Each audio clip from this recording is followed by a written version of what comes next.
Welcome back to SwitchCorner. My name is Alex, and today we're taking a look at Breathedge on the Switch. It's an adventure survival sim of sorts, throwing you into outer space and wishing you the best as you attempt to survive. But can it stand alongside the Switch greats in the adventure or survival genres? Well, hit subscribe if you love the Switch. As much as we all do here, join our growing family, and let's get started.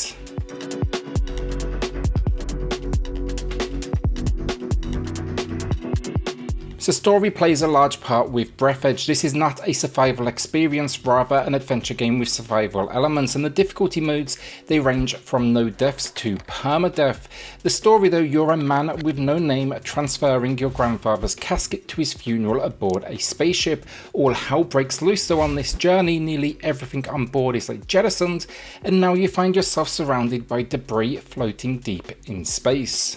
As what appears to be the only survivor though, get out there and find your escape, accompanied by an at times annoying artificial intelligence, and expect on this journey to be facing things like the elements, a conspiracy theory, the occasional enemy, and some invincible chickens. The story is actually quite intriguing, but one area it missed for me, the humour just doesn't really land all that often. To be honest, I can see the influences here, things like Monkey Islands, they just can't quite match their idols.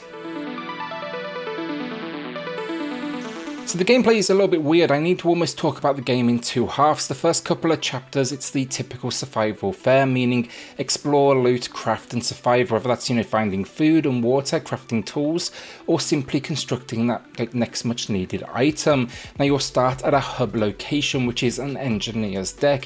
Here you can basically get comfy, take off that spacesuit and craft, uncover items, and even do the odd bit of decorating. You can then also sleep, which restores health at the cost of hunger and thirst.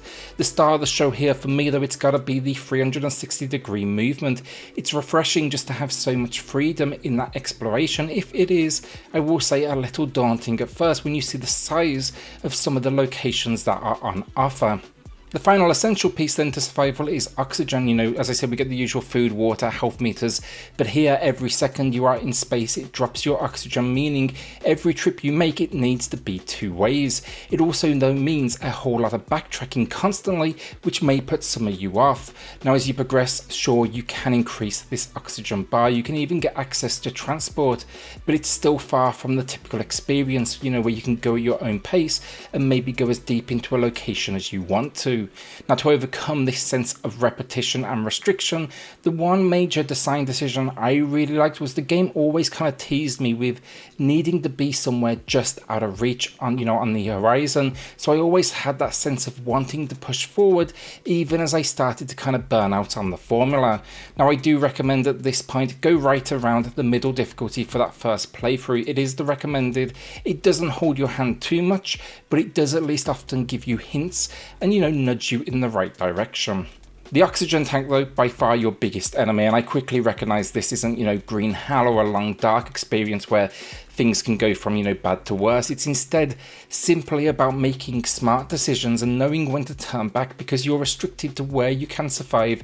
There's no base building at all with this one, which also I gotta say at this point seems kind of like a bit of a missed opportunity for me, because building a base in space sounds pretty damn cool. The game though, I'll give it this, it never pretends to be pure survival, and literally within the first few moments once you establish you're totally screwed, it tells you where you need to be to escape, and now you need to craft a new suit and equipment to make this journey a very real prospect. Everything else is very minimal for the genre, some food and water, occasionally some minor inventory management, but really what it takes from the genre is a whole lot of loot and crafting. Now that's the first half or so of the game, and you can say I was relatively impressed, but then chapter 3 comes along and really messes with the formula. Gone for the most part is the open world almost exploration in space, very cool idea, and it's replaced with almost a generic first person shooter with crafting and looting elements kind of bodged on.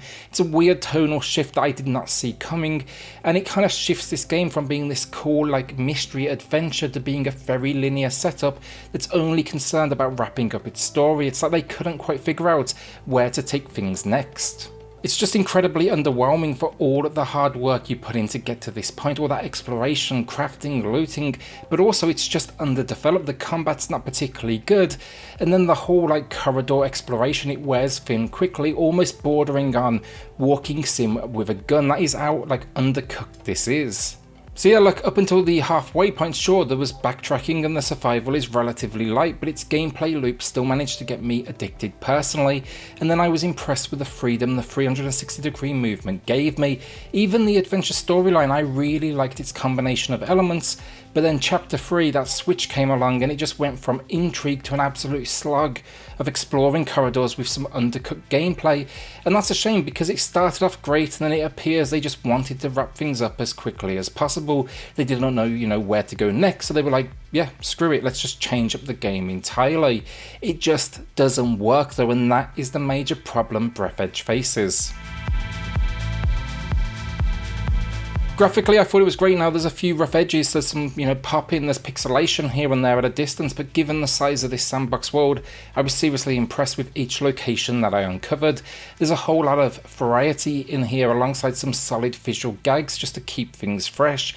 Now the idea of space, it could have been a little dull, it could have been a whole lot of nothingness, but they've populated this world with more than enough wreckage that I don't even feel like I saw all of it, and every turn I made, it always felt like it revealed something new. Some of the items though you encounter, yeah, they can be a little bit blurred. There's not a huge amount of animation either, given the fact it's a whole lot of dead stuff in space, but I always found it looked great and played into its humour and its strengths. So audio, and for the most part it's solid. The music has this upbeat old school tone that kind of reminds me of something you would find in the likes of, think, Outer Worlds or even like Journey to the Savage Planet. Sound effects then, again, minimal, but resource management, crafting, it all has something, and that's really all you can ask for given, the space setting.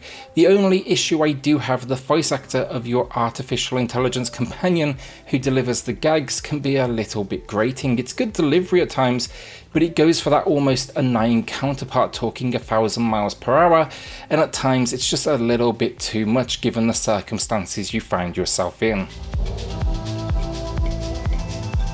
So overall, Breathedge wasn't the game I expected. I really thought I was heading into my next survival experience, but what I uncovered was an adventure story with survival elements, and those elements, they're relatively, basic, as I've said. No base building, there's no real danger almost at all. Rather, the game's asking you to make educated decisions around an oxygen meter and gather up the occasional resource, but still, I can't deny I really enjoyed that first half. It was a more chilled out survival experience with a decent little storyline that kept me engaged. The only issue, a lot of backtracking in these parts, and the lack of depth meant the reward, it wasn't quite as high as I'm used to.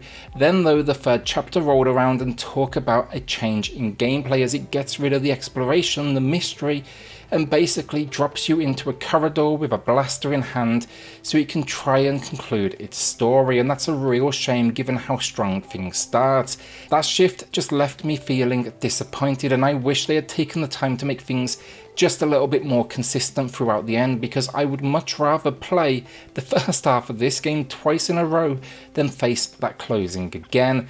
My understanding then is there is still another free update to come with an additional closing chapter, and hopefully then they can deliver the ending the game deserves. A slightly above average 6 out of 10 from me. It's priced fairly and there is a lot of game in here still. It's just up to you now to get to that second half of the game and figure out, do I like this story enough to kind of see it through to the end, or will I just kind of call it a day here? With that then, a shout out to the patrons of the channel who are just going above and beyond to support SwitchCorner. It helps more than you know, so thank you all so much. If you do want to check that out for yourself, I have linked it in the video description down below. Then hit subscribe if you love the Switch, as much as we all do here. Join our growing family, and I'll see you all on the next video.